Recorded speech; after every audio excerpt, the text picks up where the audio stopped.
It's Decision Night in Abilene.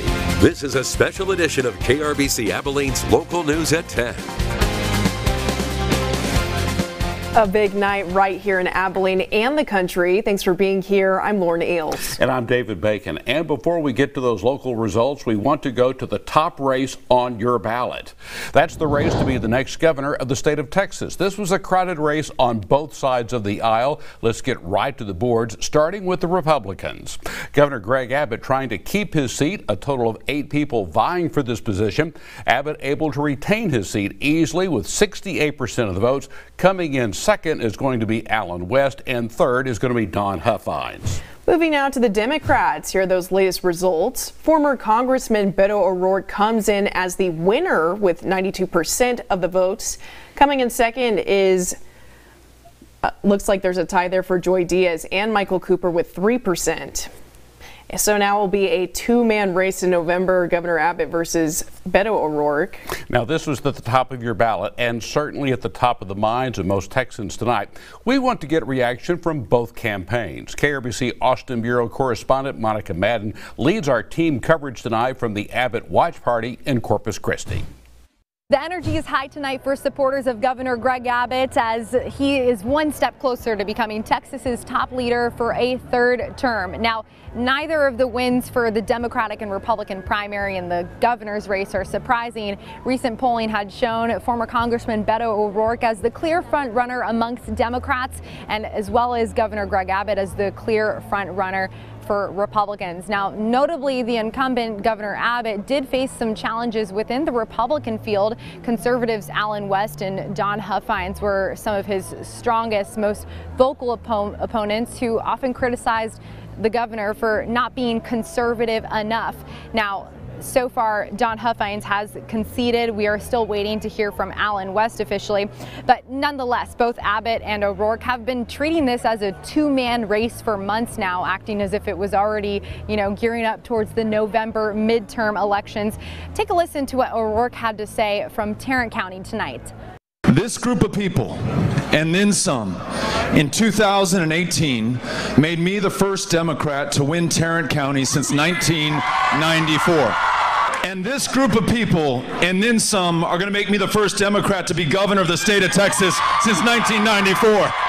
Now again, we're here in Corpus Christi, still waiting to hear from the governor. He's expected to make his remarks around 10 p.m. He hasn't specifically said why he chose Corpus Christi as the backdrop, but analysts we spoke with say that it has to likely do with Republicans' goal of taking South Texas, a typically Democratic area, and making it red for Republicans. Same thing with Beto O'Rourke and Tarrant County, a traditionally red county that he's hoping to flip blue in November. In Corpus Christi, Monica Madden, back to you. All right, Monica, thank you. Now checking right now on the latest numbers from the race of Lieutenant Governor. Dan Patrick winning the Republican primary to move forward to the November general election. Patrick taking 75% of the vote. Now moving to the Democrats in the race for Lieutenant Governor. That's going to be Mike Collier with the lead right now, but it looks like they're going to have a runoff there. All right, yes, with 44% of that vote. And now to another big race, highly contested, was the race to be the next Attorney General of Texas. This race is where we saw Ken Paxton fighting for his seat with current Land Commissioner George P. Bush, former Judge Eva Guzman, and Congressman Louis Gohmert. Let's go to the boards on this one on the GOP side. And it appears right now Ken Paxton is leading, but it looks like they're going to have a runoff. George P. Bush, currently in a very tight race, but has the edge right now over Eva Guzman. And for the Democrats, we are looking at Rochelle Garza with 42% of the votes, and she is leading the way, but still going to need that runoff. And as we mentioned, the race for Attorney General was one of the more hotly contested races in the Lone Star State. It was a slinging of words with major implications, and the question of this race was going to go to a runoff. If the race was going to go to a runoff for the Republicans, KRBC's Maggie Glenn is standing by now with a reaction from both sides. She's at the Bush campaign party in Austin. I'm here in East Austin right now at the campaign watch party for George P. Bush. He came out earlier and said he's still in high spirits, that he believes he's going to be the one to push this into a runoff. We're hearing the same thing from Eva Guzman. We have yet to hear from Louis Gohmert, but all three of them say that the legal troubles Ken Paxton is facing are reason enough for them to jump into the race. We heard from Bush earlier this evening say that he would consider it a victory in its own if he were to be the one to push it into the runoff.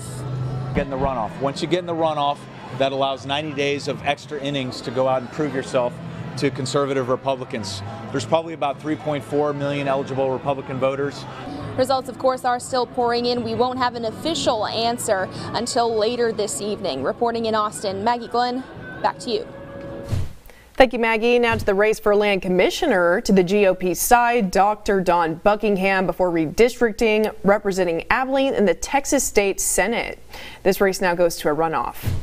And for the Democratic side of this election, it appears that there's going to be a runoff here as well. Sandra Grace Martinez and Jay Kleberg right now, the top two Democrats in that race. It looks like they'll have to go to extra innings on that one.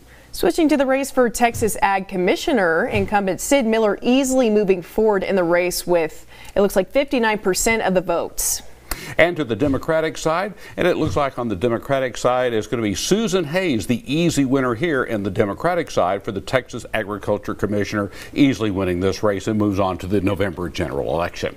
Now coming back home to Abilene and Taylor County. We are talking about the race for county judge, this position only being battled on the GOP side, so therefore the winner of the GOP primary will essentially carry through the November general race. And this is the position replacing longtime County Judge Downing Bowles. Bowles retiring from his position at the end of his term. He was first elected to this position back in 2010. To the boards now. Let's go to the boards. Taylor County Assistant District Attorney Phil Crowley winning this race with 83% of the votes. His opponent, Scott Lebowitz, an Air Force veteran, coming in with 17% of those votes. Crowley says he's excited about becoming county judge, and our KRBC's Mercedes Hernandez is at his watch party with his early remarks on his opponent. Good evening. The feeling here at Lytle Land and Cattle Company is one of victory. The party going on behind me inside of the patio, especially after those early results started to come in. You definitely got some hoops and hollers. Here's what Phil Crowley had to say going into today's big night. So I was actually out campaigning till 7 p.m.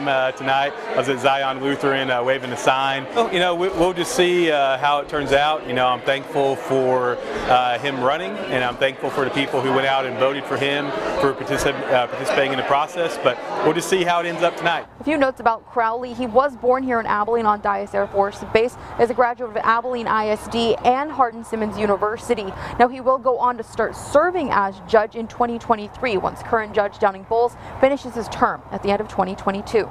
That'll do it for me here at the watch party. I'm Mercedes Hernandez. Let's go back to the studio. Now coming in second, Scott Lebowitz, a retired Air Force veteran who lives in Clyde. KRBC's Noah McKinney was there with Lebowitz as the votes came in. Noah?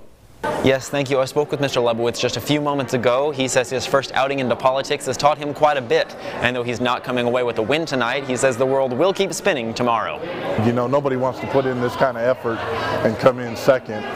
But like I said, you know, there's got to be a winner and there's got to be a loser. And as long as the final outcome is what's best for the citizens of Taylor County, that's all I'm concerned with. Lebowitz says he and Crowley plan to have a sit-down lunch in the next few days so that they can come together as a sign of goodwill and unpack the race. In Abilene, Noah McKinney, KRBC, Abilene's local news. And a correction there, Lebowitz lives over in Merkel, Texas. And another race right here at home, the race for the Texas State House of Representatives, District 71. This is the seat held currently by Stan Lambert. It covers much of the Big Country, including Abilene. Lambert currently in his fourth term, and let's go to the boards. Lambert facing 27-year-old Army veteran Samuel Weatherby of Abilene, and Lambert taking this race with 76% of the vote. Weatherby coming in with 24%. We spoke to Lambert tonight, who says he's looking forward to the November election. I'm very honored and humbled to have the endorsement of my friends and neighbors and look forward to the general election in November, where I'll seek to try to continue to represent House District 71. Lambert will now face Democratic candidate Linda Goolsby in the November general election. Goolsby was unopposed. And several other races across the Big Country. First, the race for Brown County Judge. This was a four-person race, and right now Shane Britton is the leader in that race. And moving now over to Nolan County, it appears that Whitley May is going to be able to retain his position as he's got 73% of the vote at last count. And an Eastland County judge, let's go to that full screen. We have 64% David Hullum taking the lead, Loretta Key just at 36%. And Eastland County Sheriff, looks like Jason Weger, 71%, Rusty Schrader was 29%. And moving now to Shackelford County, and it's going to be John Vertel getting 58% of the vote in the race for the GOP judge nomination. And Mitchell County judge, on your screen there we have to go to a runoff, Mike Redwine with 37%. Looks like he's leading it, but still needing to go to the runoff. And Janine Lemons apparently will also be part of that runoff. And the Callahan County judge, Nikki Harrell, 53% of the vote. She defeats Scott Niffen. Now moving to Fisher County judge, Ken Holt takes the lead with 68% of the votes. Moving along now to Runnels County, and it's going to be Julia Miller who will win this one. No runoff needed in this race as Miller wins. And Scurry County judge, we do not have those results in just yet. Still waiting to get all of those in. And up in Knox County, the numbers that we've got from Knox County, Stan Wojcik with 70% of the vote, beating Jerry Hart for that race for the county judge up in Knox County. And we are tracking the latest numbers from all of these races and more on our website, bigcountryhomepage.com. Coming up later on your local news, President Biden speaks to the nation tonight in his State of the Union address. See what he has to say about his first term in office so far later in the newscast. Plus, the Climate Prediction Center hitting at our next cold front. Stay with us. We'll be back with more after the break. This is KRBC, Abilene's local news at 10 with Lauren Ailes, David Bacon, and Chief Meteorologist Dylan Smith.